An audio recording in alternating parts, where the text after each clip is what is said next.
Kanafika kwamba rais wetu Daktari William Samoei Ruto hayupo nchini kwa sasa kwa ziara ya takriban kama siku 4, lakini naibu wake Bwana Rigathi Gachagua yupo katika uskani kuhakikisha kwamba kila kitu kinakwenda sambamba katika nchi yetu ya Kenya. Mimi nafahamika kama Rashid Abdalla, ni muda kwamba nimpishe zamu mwenzangu Yvonne Okwara, na nafikiri akiwa ataingia itakuwa nampa zamu hiyo ya uskani aweze kushikilia. Mtazamaji, ambacho kilifanyika tarehe 3 mwezi Machi mwaka 2018 ndio kile ambacho viongozi wa kidini wanakihitaji, lakini tofauti na ilivyokuwa mwaka 2018, wanataka tu mazungumzo yazungumzwe. Hawataki kuleta ajenda kwamba lazima rais azungumze yapi na kiongozi wa upinzani, lakini wanaona kwamba muda wa majadiliano, muda wa mazungumzo kwa mustakabali wa taifa umefika. Manake upande wa Azimio pia hawajaafiki kura zilizotangazwa zilizomfanya Rais Daktari William Samoei Ruto aweze kuapishwa Septemba tarehe 13 mwaka 2022 baada ya Wakenya kupiga kura Agosti 9 mwaka 2022. Ndio maana wameshikilia ile hoja ya Sava kufunguliwa, manake wanaamini kwamba yule ambaye amewapa taarifa za chini ya carpet zinaonyesha kwamba wao walikuwa na kura nyingi zaidi. Ni madai tu ambayo wanayashikilia, japo serikali madai yale wameweza kuyatupilia mbali, wakiwaambia kama kuna jambo la maana watu wa upinzani wangefanya upinzani wa kuikosoa serikali, upinzani wa kuishinikiza serikali kuweza kutekeleza ajenda zake ilizoahidi wananchi wakati wa kampeni, na pia upinzani wa kufanya kwamba ile plan inakamilishwa na kutekelezwa katika miaka 5 ya uongozi. Lakini hawana muda wa kugawa serikali na mtu yoyote, na hawana muda na mazungumzo na mtu yoyote, kitu ambacho pia upande wa upinzani kinasema hakina muda pia vile vile, na wala akija tamka masuala ya handshake, na wala hakina nia na masuala ya handshake. Sasa ipi njia sawa?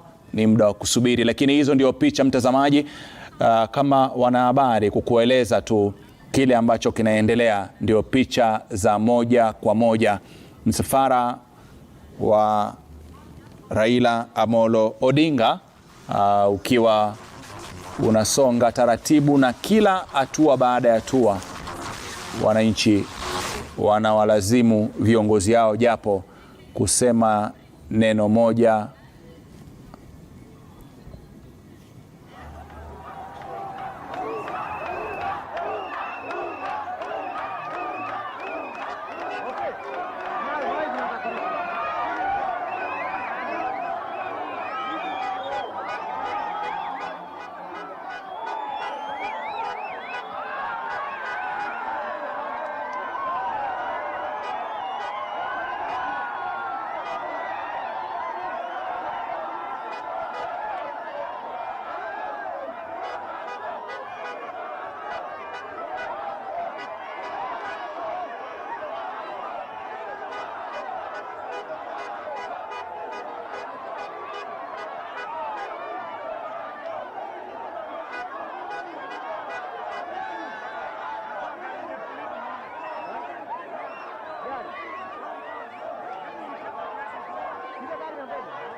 Na mtazamaji, kama nilivyokueleza hapo awali ni kwamba hivyo ndivyo hali ilivyo katika msafara wa Raila Amolo Odinga akiwa ametoka maeneo ya Lavington anaelekea eneo moja maeneo ya Kawangware ili kuweza kuwahutubia wananchi, lakini hatujui baada ya hapo ataelekea wapi. Lakini katika siku ya leo amekuwa mchache wa maneno, amesimama karibu sehemu tatu akizungumza vitu vitatu: gharama ya maisha, na akimalizia na sava kufunguliwa. Msafara unaelekea wapi? Watafika mjini au la?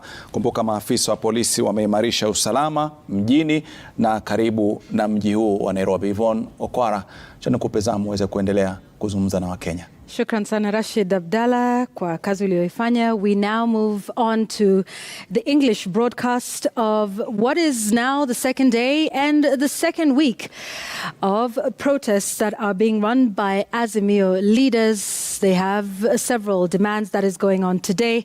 Our English broadcast begins now. Good afternoon. I'm Yvonne Okwara Matole, and we have our guests here. We'll be getting to them in a moment as we take a look at what's been taking place. Well, a lot has obviously happened from last week's protest to today, and now the pictures you're seeing on your screen are, of course, scenes from Kawangware that we need to take a look at. So Raila Odinga, of course, now joining the protesters who've been at it for a few hours now. So the pictures that you're seeing on your screen now, I believe, are live from Kawangware as the protests and the demands continue, and as government and security officials remain firm on that. Good afternoon. Welcome to this broadcast. We will be taking a look at the state of the nation, the legal procedures that have been proposed. With me this afternoon,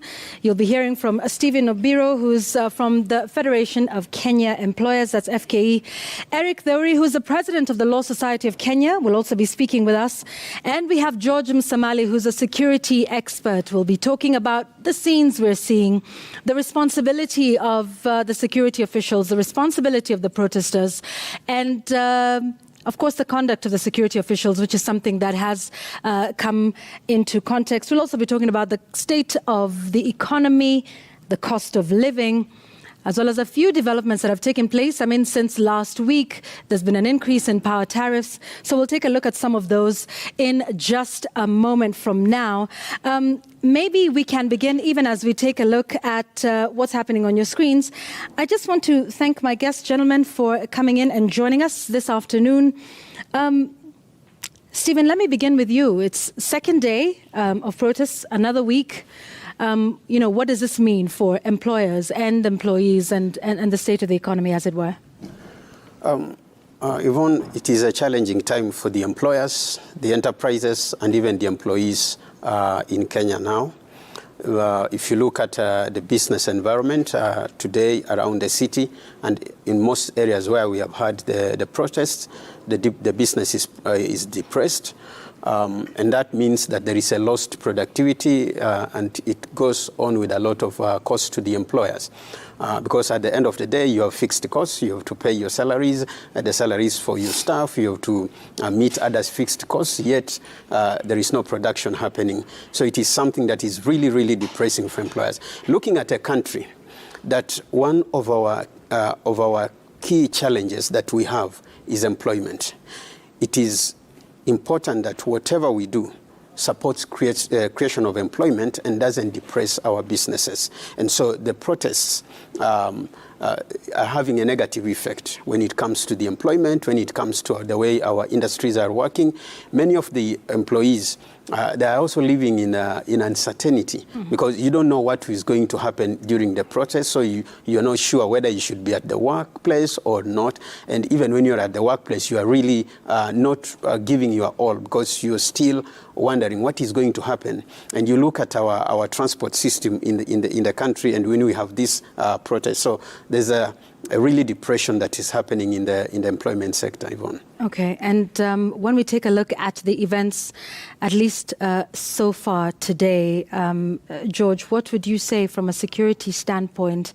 Look at the pictures that we are seeing on your screens in terms of how the security officials have conducted themselves today. Has it been any different from what we saw last week? Yvonne, freedom to protest is a cornerstone to any liberal society. But it becomes very difficult now when it gets to policing this kind of situation, whereby you realize that the police need to plan for this kind of protests. Because basically what the police are supposed to do is not to stop the protest, but to facilitate the protests. The police should not focus on crowd control, but they should focus on crowd management. Because this is something that is enshrined in the Constitution, and they know very well their role when it comes to matters of dealing with protests. So, George, crowd control and crowd management, what's the difference? These are two different things. When you're doing crowd control, you're dealing with a crowd that is rioters, for example. But when you're managing a crowd, is when you allow people to picket, you allow people to protest in a peaceful way. But what we've realized with the Kenya police is anytime there is a protest, they turn it into a rioters mob. They treat it as a riot, not a protest. And this is where the problem is. And this is exactly what is causing the mayhem that you're witnessing currently in Nairobi, Kisumu, Homa Bay, and Migori. Okay. It's not supposed to be like that. And we will talk a little bit more about, the role of the security in a moment with Eric. But George, is there not also a responsibility on the part of the protesters, because that's the sort of conversation that we're having now? So you have the security officials who are supposed to ensure, a secure environment in which people can picket if they so wish to use that method to express themselves. What happens on the part of, say, the organizers of a protest, the protesters themselves? Like what we are seeing now. What is their responsibility? It's very clear that what the law says is that police must be notified. And from the Azimio side, they said yes. We went to the police and notified them that we're going to have these protests, and in particular areas of the city. So what the police are supposed to have done is to have dialogue with the organizers. They give conditions, certain conditions. If it's the CBD, will tell you, you don't get to the CBD. Yeah? They come with conditions, and these conditions are supposed to be observed by the planners of the protest. But in this case, we saw the Inspector General of Police going live and saying that I have banned these protests, which is not anywhere confined within the Constitution of Kenya. And in such a situation, you'll find that the police do not plan for anything. They just go there saying, we are going to deal with this crowd. We are going to deal with the crowd as a rioters mob, which is not the case. So both the police and the planners have a role to play into ensuring that the protest is peaceful.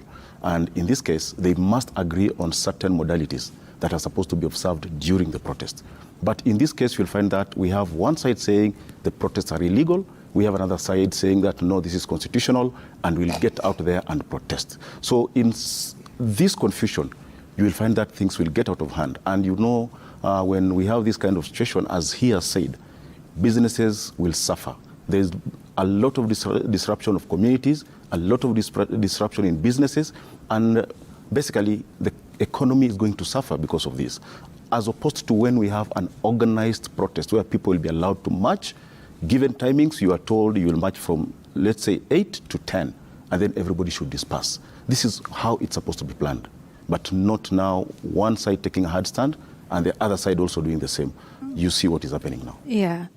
Eric, Japhet Koome, the Inspector General of Police, yesterday said the protests are banned and therefore illegal. Yeah, I also heard the same, and clearly he has no power to ban this kind of demonstrations and assembly. And everyone has a right to picket and present any petitions to public authorities as enshrined under Article 37 of the Constitution. Mm-hmm. So I think, and I would want to just agree with what the other speakers have spoken about, the inconsistency in the messaging and the manner in which the police are handling these riots is, or rather these protests, is creating a situation that is causing tension and confusion in the country. Let's talk about, the process of that. Article 34 of the Constitution allows people to peaceably and unarmed, picket, present a petition, and of course notify the authorities. Now, what is that procedure like? Because what we were hearing is, remember last week, Azimio then tried to give their notification. They went to, the Nairobi police boss, and they were told, no, you must go back to the officer commanding station. Has the right procedure been followed in terms of notification? And then what happens thereafter? After they said they did that, then we saw a response now not from the OCS, but now coming from the Inspector General of Police yesterday, who talked about, these protests being illegal. Has the right procedure been followed, Eric? The only requirement is that there be a notification to the police that a protest is going to be held and communication in terms of the routes that are supposed to, the protesters are supposed to follow. So once that has been complied with, there is no other legal requirement that has to be met. And I think that's where we are saying that the issue here is that there is a political response to the question of the protest that is making, that is causing confusion in the entire system. If you look back, I think the other week, the Communication Authority attempted to censure media stations for airing the demonstrations. Mm-hmm. You are almost tempted to think that the manner in which... Sorry, Eric, I just want to cut in a little bit, allow the interjection. Let's just listen to what Raila Odinga is saying as he addresses the crowds there.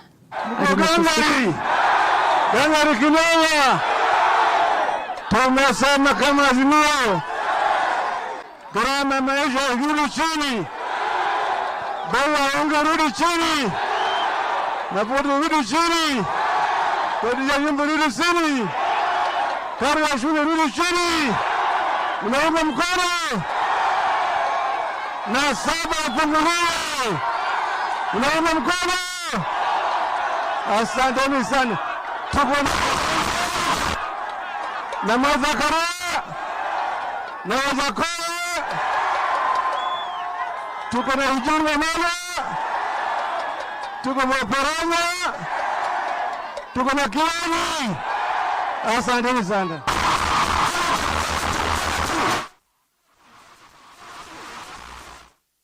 That's Raila Odinga, Azimio leader, speaking to the crowds, of course, just acknowledging which leaders are present there, talking about Beyaunga. Sorry, I cut you off, Eric, because you were talking about, the procedure that has been followed and what happens thereafter.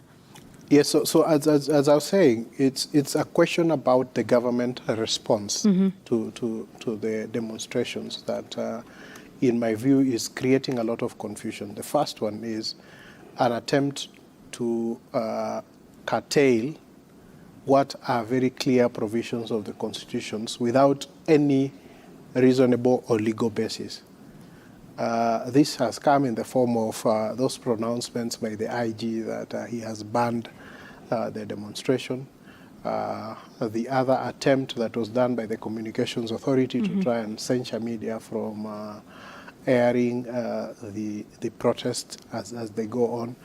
And so you see that there is a consistent messaging from the government that it is keen on curtailing the right to protest. And so therefore it becomes extremely difficult to start talking about the question of responsibility, because rights also comes with a responsibility. And so in a proper setup, the security forces should be engaging the organizers, agreeing with them on the parameters of how the demonstrations are going to be conducted,